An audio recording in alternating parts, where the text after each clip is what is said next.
As soon as you see me come near you, launch it. Go.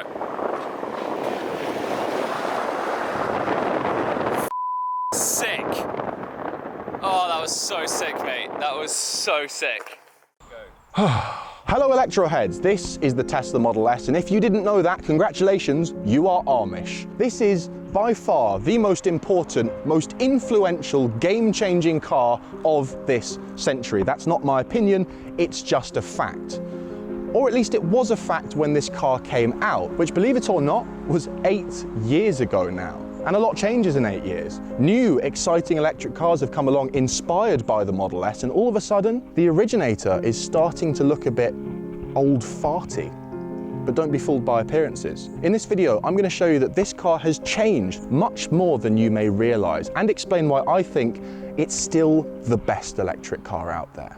Now, let's begin at the front of the car, where, truth be told, not very much has happened. This car's looks have changed less in the last decade than Pharrell Williams, and that man doesn't age. Now, if you were to line up a brand new and an original Model S next to each other and really stare at them for a while, you'd spot a couple of changes. As you can see, the fake grille has gone from the front, and these headlights have had a bit of a redesign. And actually, those two things have done quite a lot in terms of modernizing the look of the Model S. For me, this is and has always been the best looking Tesla, but then again, that's a bit like saying that my left pinky is my best looking toe. Like, none of them are lookers.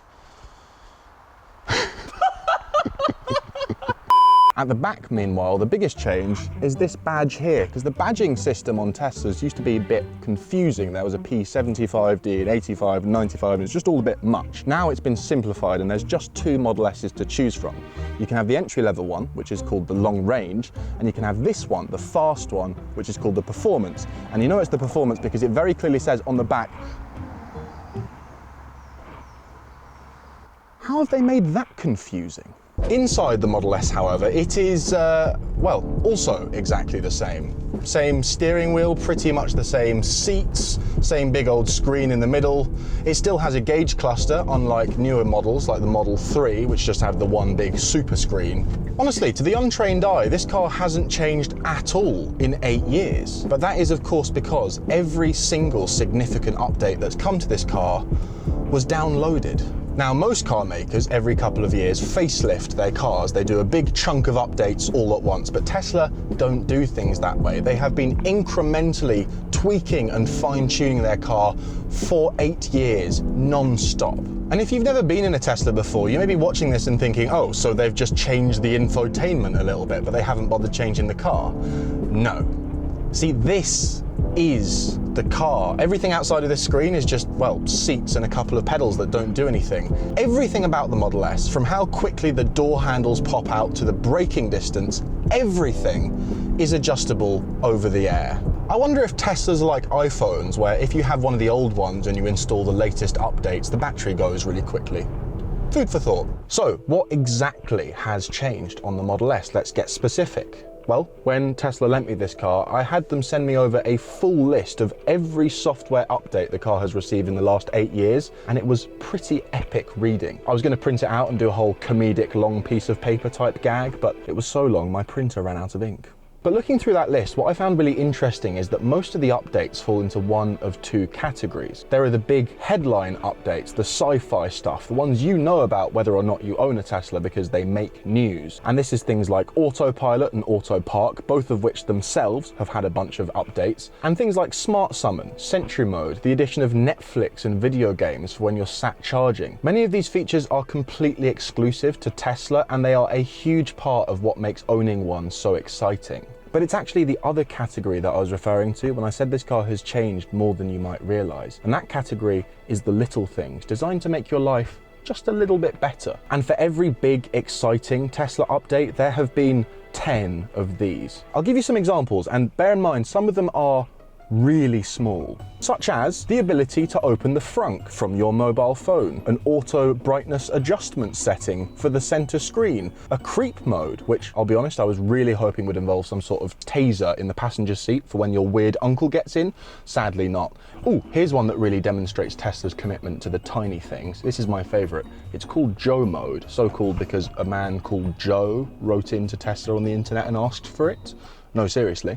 And here's what Joe mode does. It slightly reduces the volume of the chiming noises that the car makes, say when you put it into autopilot, so that they don't wake up your sleeping children in the back seats. That is dedication to the tiny things right there. In all seriousness, it is so nice seeing a car manufacturer listening to feedback from their customers and then applying changes based on it. If you bought a brand new Ford or Audi and there was something about it that just like slightly bugged you, you just have to live with it until you bought a new car. In a Tesla, there's a decent chance that they are going to identify that thing and correct it over time. And the result of 8 years of incremental, teeny tiny changes is that the Model S is now a much better car to live with than it was when it came out 8 years ago. And actually, that is the main thing that stood out for me during my time with this car. Not how sci-fi and space age it is. Yes, that's cool. But the thing that I'm really amazed by is how brilliant, how enjoyable it is just to live with on a day-to-day basis. It might be the best car in the world in that particular regard. So yes, the interior is pretty much exactly the same as it was 8 years ago, but who cares? I mean, it's not like it feels dated in here. You may not be able to see the changes Tesla have made, but they are here and they're significant.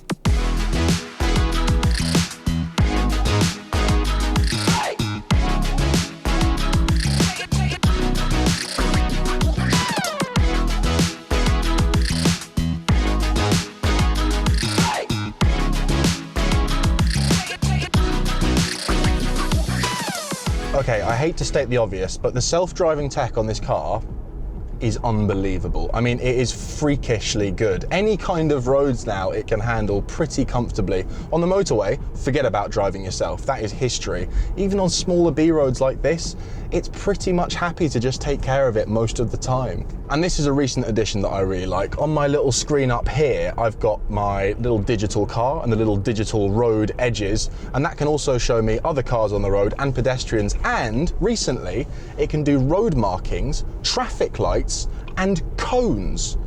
Cones! Here's something I find a bit freaky, having never driven a Tesla before this one. By the way, I'm not driving it right now.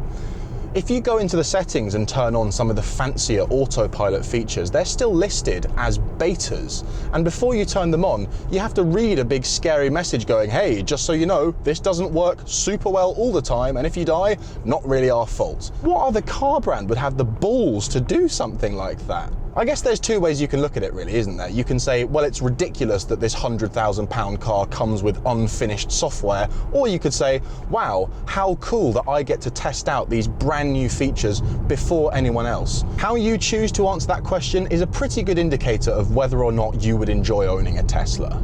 Now, there's a couple of other things I've noticed that have really helped me understand just why Tesla owners are so in love with these things. Number one, the Supercharger network. Oh my God. Let me tell you something. If Tesla didn't make interesting cars, if they were just crappy little electric econo boxes with no features, no fancy touchscreen, nothing, but they still had the Supercharger network, I would still seriously consider getting one.